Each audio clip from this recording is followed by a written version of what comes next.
When we talk about computers these days, we're usually referring to what's called a PC, a personal computer.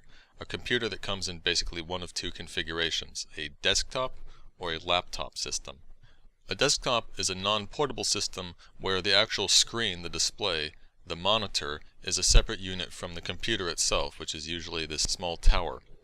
In a laptop system, the monitor and the computer itself are put together in one portable unit, and whereas with a desktop, the keyboard and the pointing device, the mouse, are attached via cords to the computer, in a laptop, the keyboard and the pointing device, a trackpad, are built onto the computer itself. So it's all one physical portable unit. The term hardware simply refers to any physical component of a computer system. If you can hold it in your hand, it's hardware.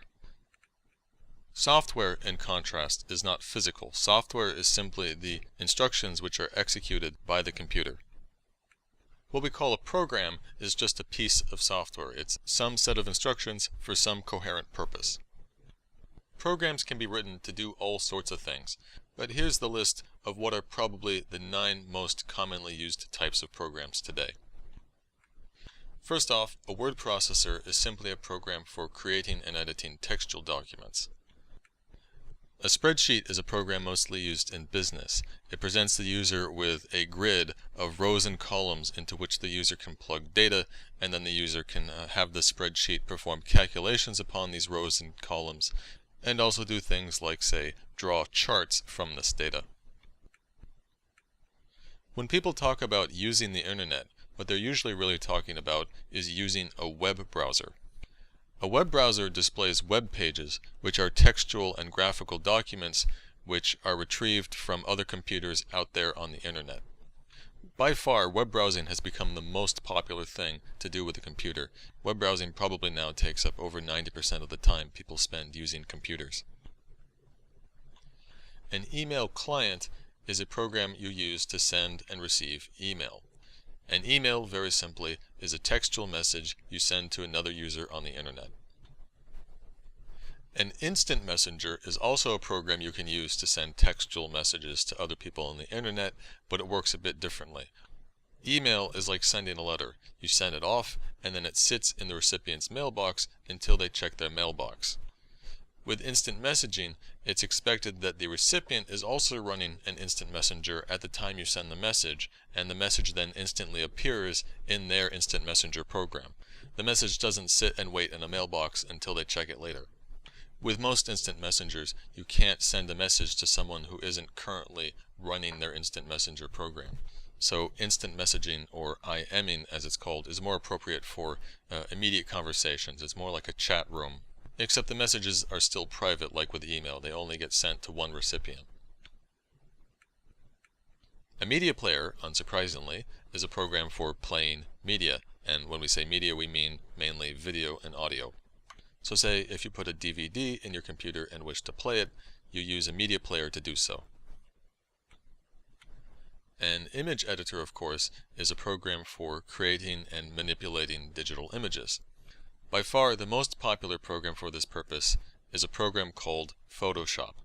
In fact, Photoshop has been so popular for so long that the word Photoshop has become synonymous with manipulating digital images. So you'll commonly hear people talk about photoshopping an image to mean digitally manipulating that image.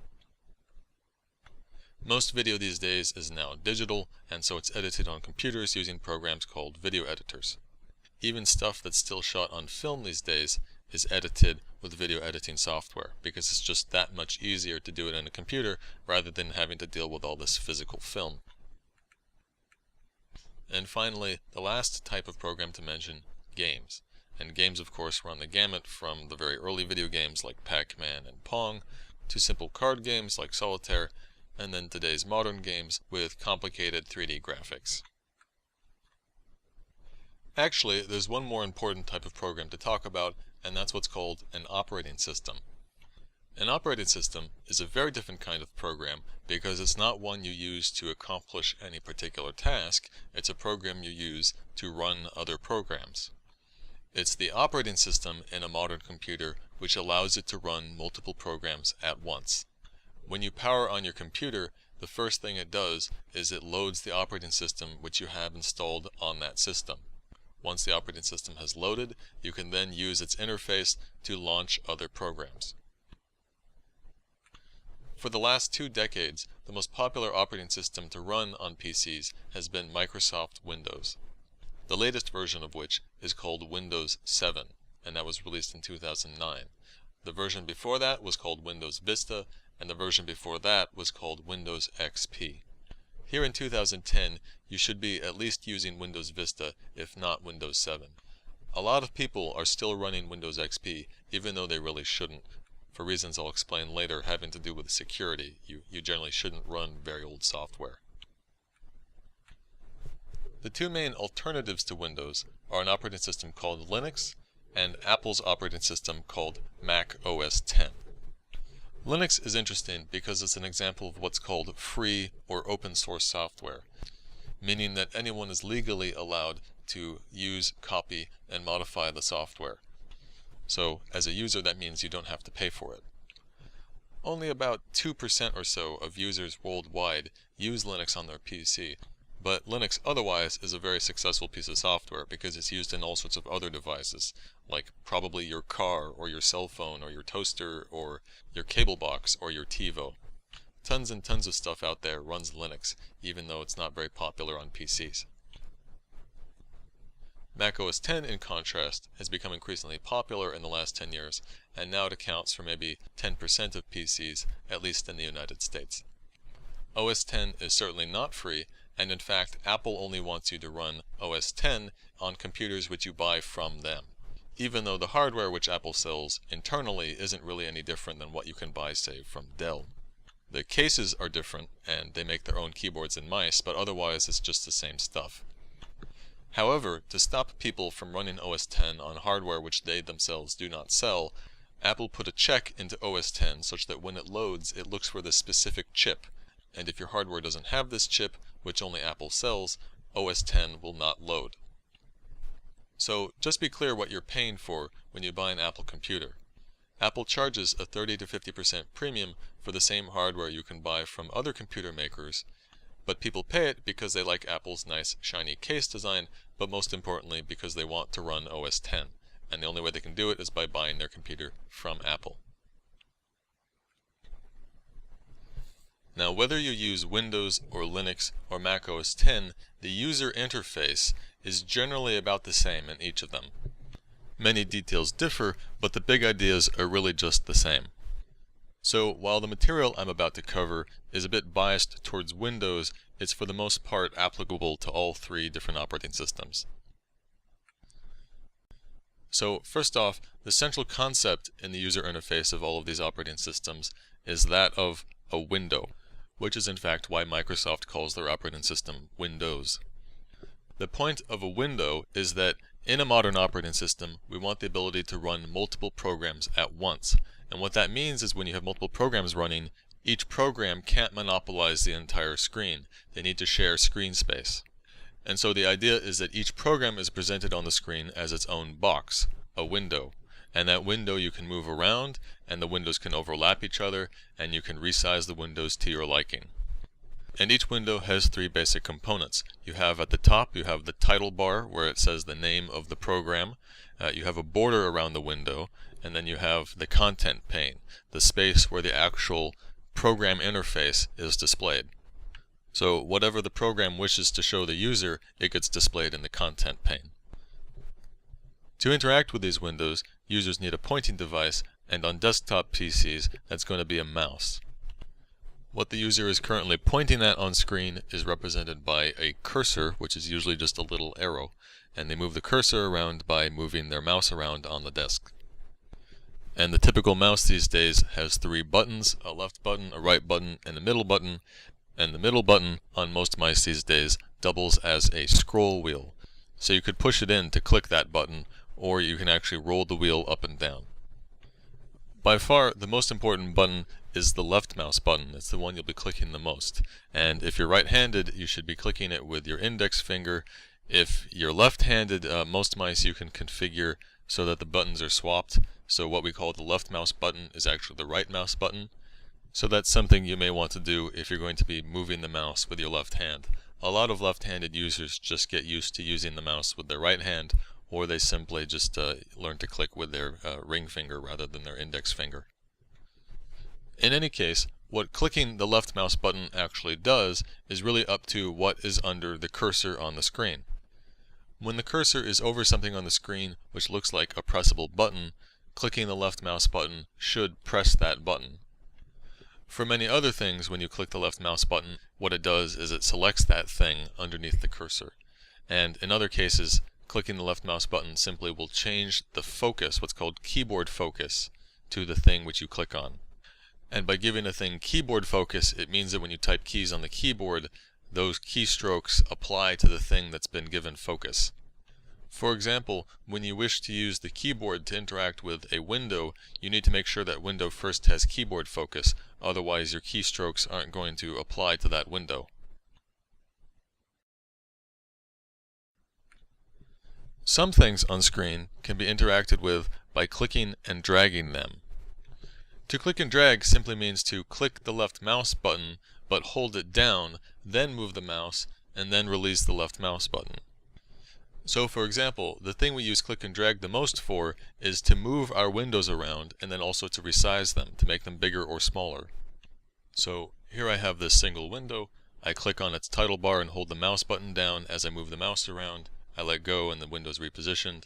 If I then click and drag on the border of the window, I can resize the window. And notice that it matters which edge of the window I click. If I click on the top edge, I can only move the top up and down. If I click on one of the corners, I can move that corner in and out, and so forth. Now, if you look at the screen in Microsoft Windows, you'll notice usually at the bottom of the screen, there's this thing we call the taskbar. And on the right side of the taskbar, you should see a display of the current time, and on the left side of the taskbar, you should see a button which you can click to open what's called the Start menu. In earlier versions of Windows, this button was actually labeled Start, but in more recent versions, in Windows Vista and Windows 7, it's just a Windows icon. As we'll get into later, the Start menu is what you use to start programs. For now, we're just going to look at the taskbar itself. The idea of the taskbar is that for every window you have open, there's a button representing that window on the taskbar. So here, because we have a Microsoft Word window and a Photoshop window, there are buttons on the taskbar representing each of them. When you click on the window itself, you bring that window forward and you give it keyboard focus. But another way to do this is not by clicking on the window itself, but by clicking on the button that represents that window on the taskbar. This alternative method of bringing a window forward is very important because sometimes you might have a window which is totally obscured by other windows, so there's no way you can click on it. You need to go to the taskbar to click on its button to bring it forward. The area of the screen which is not the taskbar and which is behind the windows is called the desktop surface, or just simply called the desktop. Rather than leaving this as just a boring blank solid color, a lot of people like to put an image on their desktop, what's called a wallpaper, and on the desktop itself, but behind all of the windows, you might have some number of icons. These icons, as we'll discuss in the next unit, are really just files. But for now, we won't say anything more about files, icons, or the desktop. In the top right of every program window, you should see these three buttons in this order. On the left, there's the Minimize button, in the middle, there's the Maximize, Demaximize button, and on the right, there's a Close button. The Close button, not surprisingly, closes the window. It gets rid of the window and it exits the program and makes the program stop running. The Maximize window puts the window into a special state where it covers the whole desktop area and it's on top of all the other windows. And to get it out of the state so that it's a resizable and movable window again, you have to then click the same middle button to demaximize the window. And finally, to minimize a window means to hide the window such that the only way to get it back, to make it reappear, is to click on its button on the taskbar. So here I click the Minimize button, the window goes away. I go down to the taskbar to click its button and it reappears. I hit the Maximize button and now it's taking up the whole screen area except for the taskbar. I click the button again and it restores back to a regular window which I can move around. and then if I hit the close button, the window then goes away, and here I click the close button on this other window and it goes away too. Now, so far when we've talked about windows, we've assumed that each window is its own separate program, but that's not always necessarily the case. In many programs, you have these secondary windows called pop-ups or dialogues. The general idea of a pop-up dialog is that it's a temporary window. It's a window which the user is meant to interact with and then hit OK or cancel to get rid of. So here, for example, in Microsoft Word, when I click the button for configuring the page setup, the margins and the size of the paper and so forth, I get this dialog window which has all of those options, and I need to specify the configuration I want, and then when I'm done and have everything the way I want, I hit OK, and then the window will go away. If, however, I change my mind and decide I don't want to make any changes to the page setup, I can hit cancel and the dialog will go away without changing anything. Here's another example. This program is displaying a document, and if I click this button here to print the document, I get this pop-up dialog.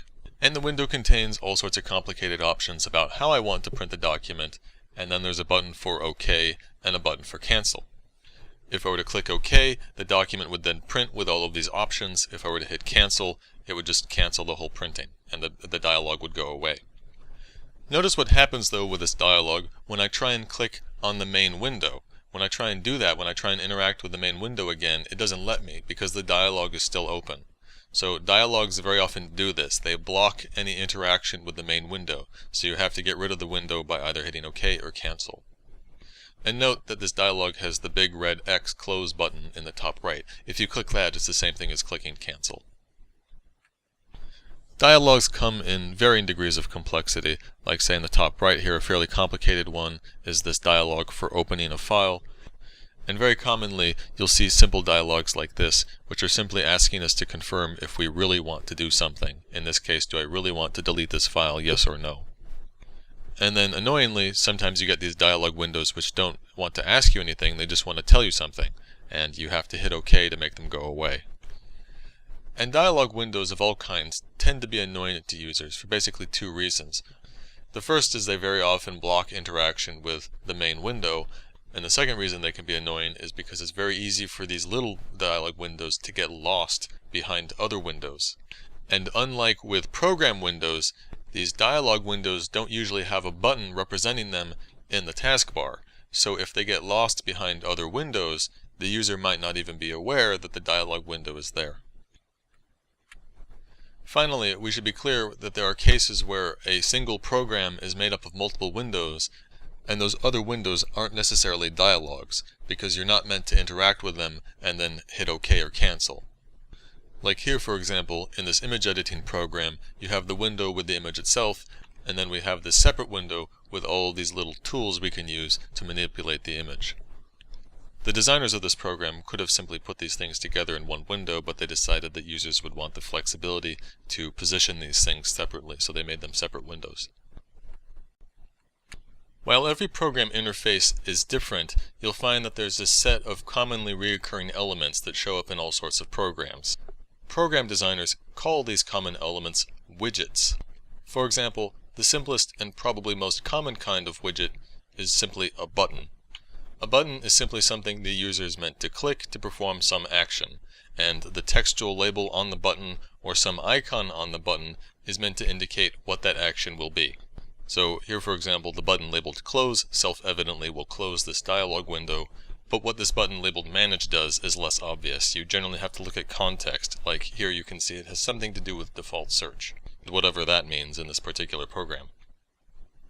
Another very common widget is a text box, which is simply a place you can click to start typing and editing text.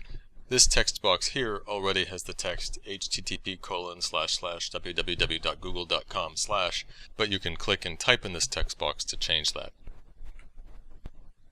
A drop-down list often looks like a button, but on the right side you'll see a small triangle pointing downwards, and that indicates that this is a drop-down list, so if you click on it, you'll get this pop-up list in which you can click to select some other item.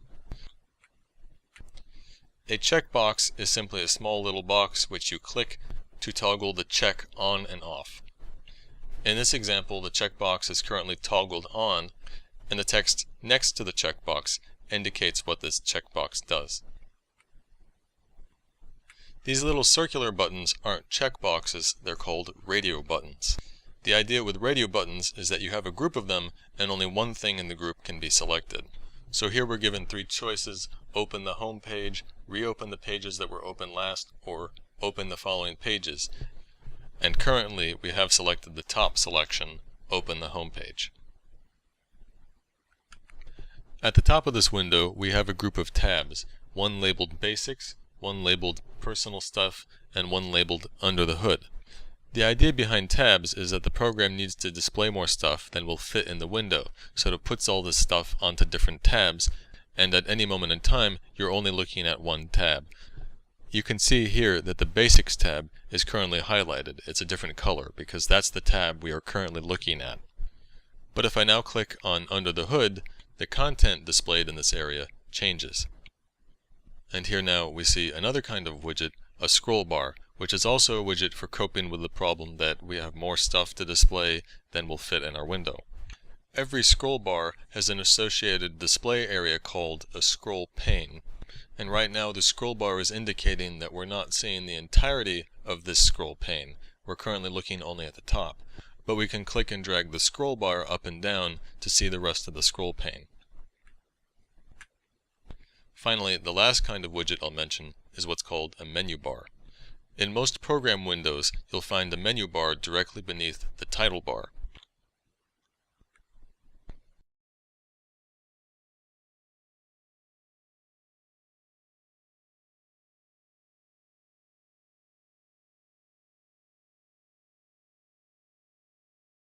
So far, we've only talked about using the left mouse button, but what about the other mouse buttons? Well, first off, the middle mouse button, there's not much we can say about it, because it just really isn't used in most programs. The right mouse button, however, is commonly used to open what's called a context menu. The idea is that you right-click on something, and then a menu pops up with options pertaining to that thing that you right-clicked. So here, for example, if I right-click on these various icons, a menu appears with things I can click to affect that icon. And you'll find that many different things can be right-clicked to get a context menu. Like, say, you can right-click here on the Start menu or on the taskbar here, and so forth.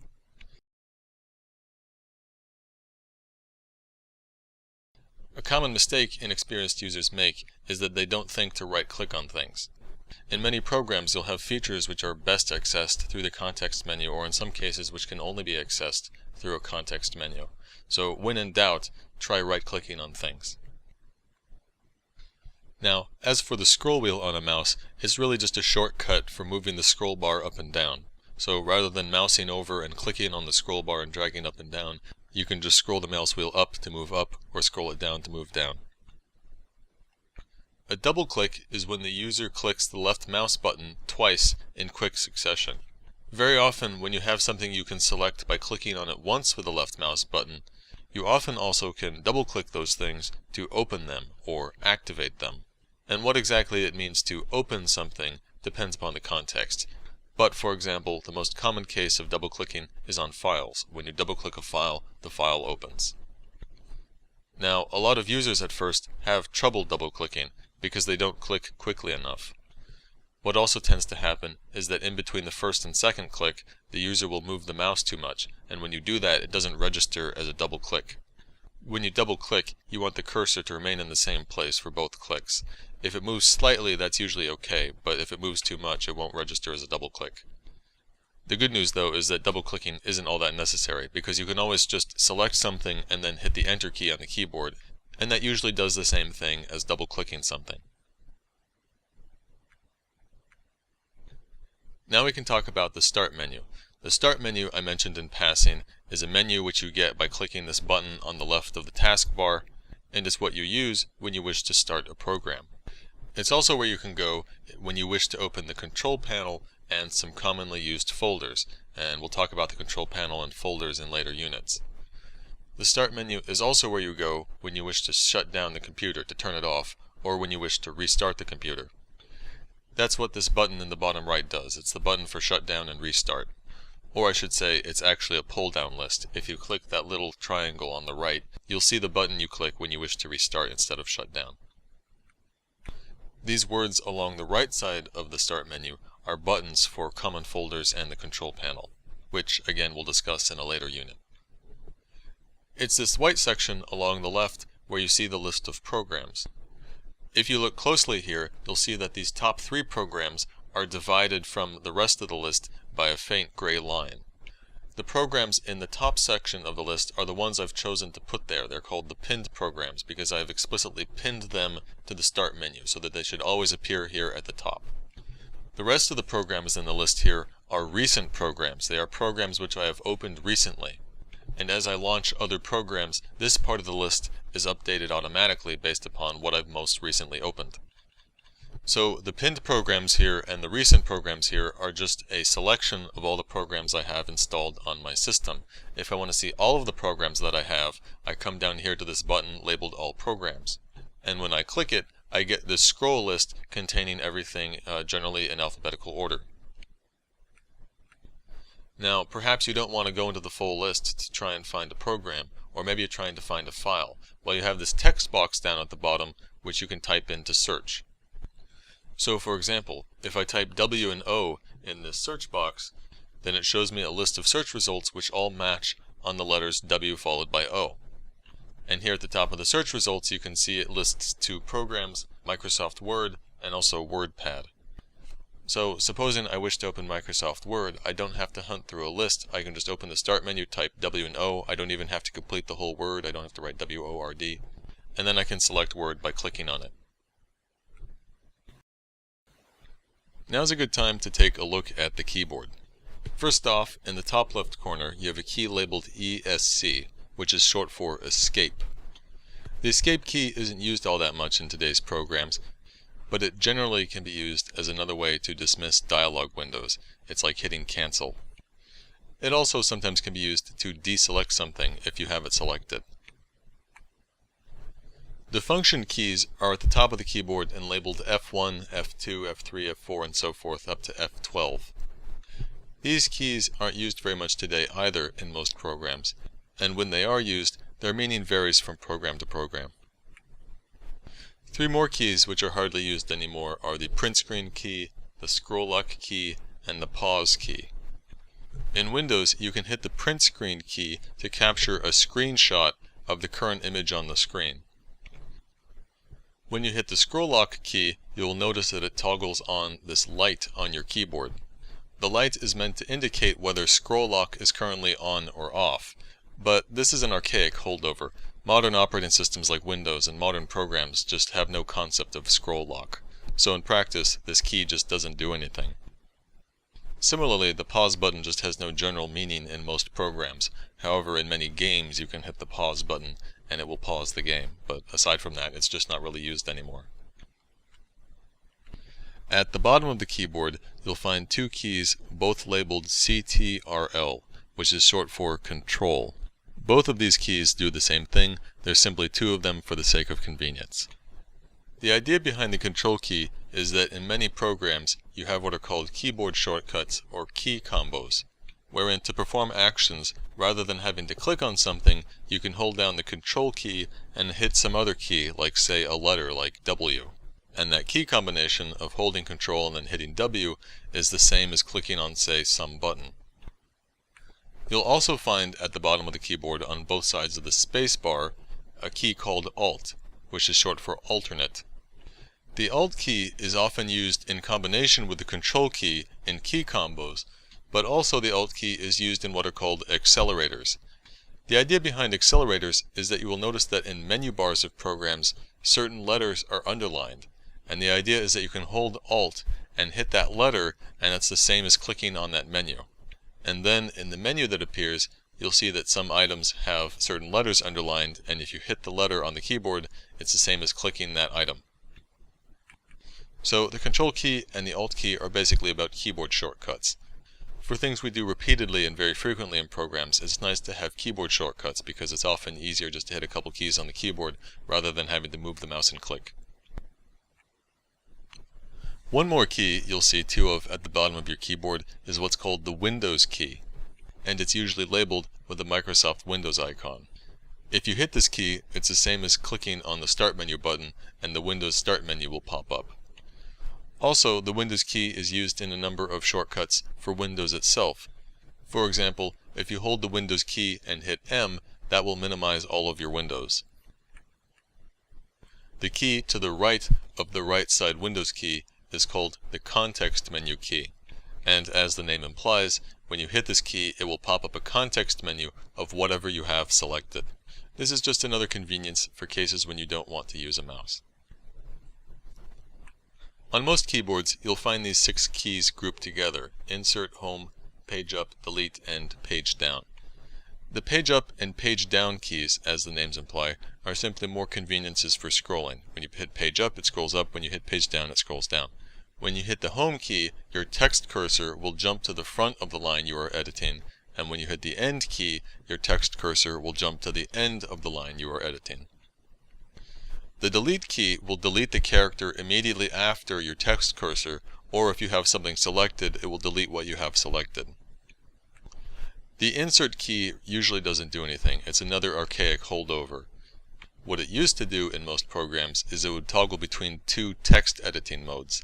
In one mode, you would type and letters would be inserted where your text cursor is. In the other mode, the letters you type would overwrite whatever is immediately after the text cursor. Eventually, program designers realized that no one actually wants to edit text that way, so there's always just the one mode now. The cursor keys, the up, down, left, and right arrows, very self-evidently simply move up, down, left, and right. This group of keys on the far right side of the keyboard are collectively known as the numpad, as in number pad. And all of the keys in the numpad are actually redundant. You don't really need them because the same keys are elsewhere on the keyboard. It's just here because it's a more convenient way to enter a bunch of numbers. The trick with the numpad, however, is that some of these keys have 2 labels. For example, the 7 key is also labeled as Home. These keys with 2 labels are why there is the key in the top left called numlock. When you hit the numlock key, you'll notice another light on your keyboard toggles on and off. When the light is on, numlock is on, and you can use these keys to enter numbers.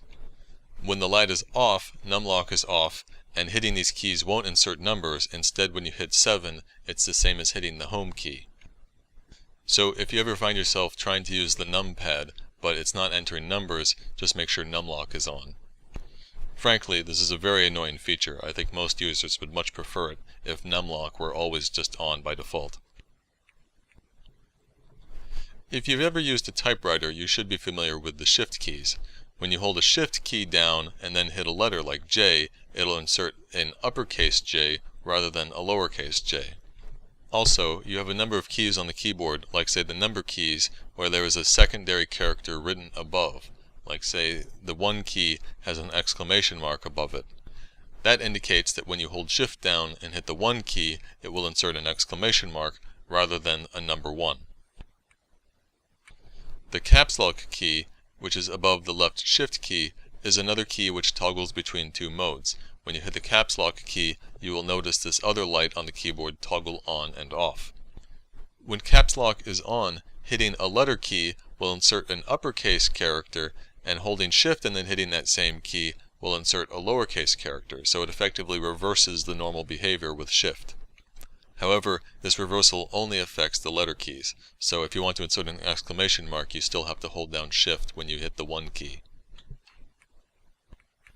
Above the caps lock key is the Tab key. In some text editing programs, when you hit the Tab key, it inserts what's called a tab character, which is basically the equivalent of about 4 or 5 spaces. In many other programs, however, hitting the Tab key will cycle keyboard focus, meaning that it will move the keyboard focus to some other element in the program. So, for example, here in this program where I compose an email, I have 3 text fields I need to fill in. To type in a text field, normally I need to click on it to give it keyboard focus. But here's what I can do with the Tab key. I can click in the text field at the top, the one where I'm supposed to put an email address, the recipient of this email, and then move to the text field where I need to fill in the subject. I hit the Tab key. Once I'm done typing out the subject for this email, I can just hit Tab again and it takes me down to where I write the actual body message of the email. So here, using the Tab key, I very conveniently was able to type in these different text fields without taking my hands off the keyboard to move the mouse. Finally, the last key on the keyboard is the Enter key, and notice that there's two of them, one on the numpad, but they're really just the same key. In most contexts, when you're typing text and you hit Enter, it's effectively like a carriage return on a typewriter. It takes you down to the next line. In all other contexts, the Enter key is used to effectively activate whatever you have highlighted. Like, say, if you have a list of menu items and you can use the cursor keys to move up and down the list, to actually select something in the list, you hit Enter. It's like clicking on the thing which is currently selected. We need to say a little bit more about the taskbar, because the taskbar I showed you earlier was the version that you saw in Windows Vista and earlier. In Windows 7, Microsoft changed the taskbar a little bit. What you should see in Windows 7 looks more like this. The main change here is that some of these buttons on the taskbar represent programs which aren't currently open. If you take a closer look at these buttons, you'll notice that some, like the one in the middle here, are highlighted. This highlighting indicates that it represents an actually open program. The button to its right, in contrast, isn't highlighted, indicating that that program is not currently open, but we're seeing it here because this program has been pinned to the taskbar, so its button is always visible and we can click on it to actually run the program. This program button on the left, you'll notice, has highlighting, but it looks a bit different. This highlighting indicates that there are actually multiple windows for this program. And if you were to click on this button, you would see little thumbnails of all of its windows, and you then can click on one of these thumbnails to select that window. Now, if you're wondering how to pin or unpin programs from the taskbar, you can do so simply by right-clicking on a program's button in the taskbar or in the Start menu, and you'll see in the Context menu an option to pin or unpin that program. Also note that you can reorder these buttons in the taskbar simply by clicking and dragging them.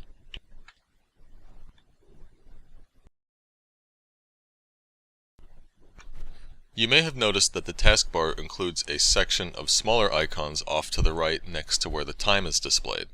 This area of the taskbar is called the system tray, or sometimes called the notification area. The idea behind the system tray is that there are some programs we wish to keep running, but we don't need to interact with them on a frequent basis. So for such programs, it's not appropriate that they have an always visible window and that they have a button on the taskbar. Instead, they just get reduced to a little icon off in the system tray. So, for example, there's a little speaker icon in the system tray for volume control. If you click that, you get a little slider, which you can slide up and down to adjust the volume on your system. Windows has this concept of what it calls the clipboard.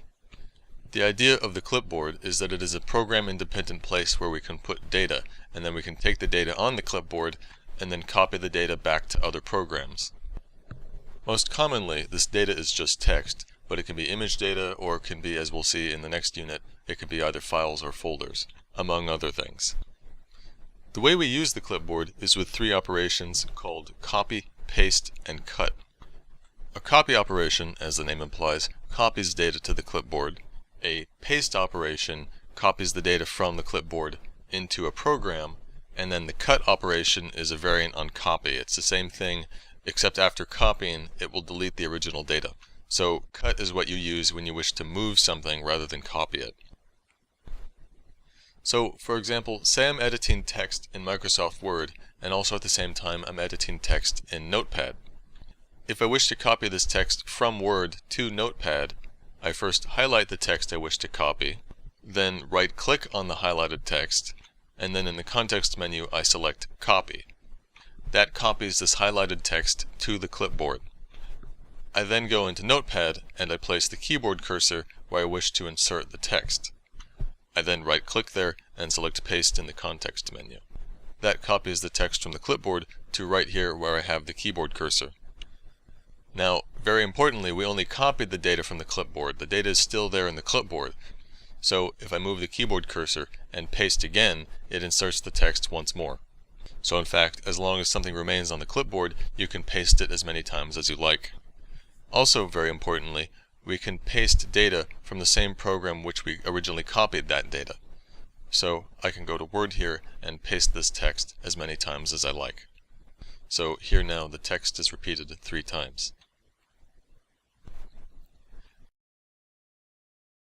The cut operation, again, is the same thing as copying, except then it's like you deleted the text after you copied it. So here, if I highlight "it was the best of times" and then select cut, the text disappears. But then if I paste, it reappears where I have my keyboard cursor, and I can paste it as many times as I like. And finally, be clear that the clipboard only holds one thing. So every time you copy or cut, you are effectively overwriting whatever was previously in the clipboard. So here if I copy "it was the worst of times," but then copy "it was the best of times," well, that was the last thing I copied, so when I paste, it pastes "it was the best of times," because that's the text which is on the clipboard when I pasted.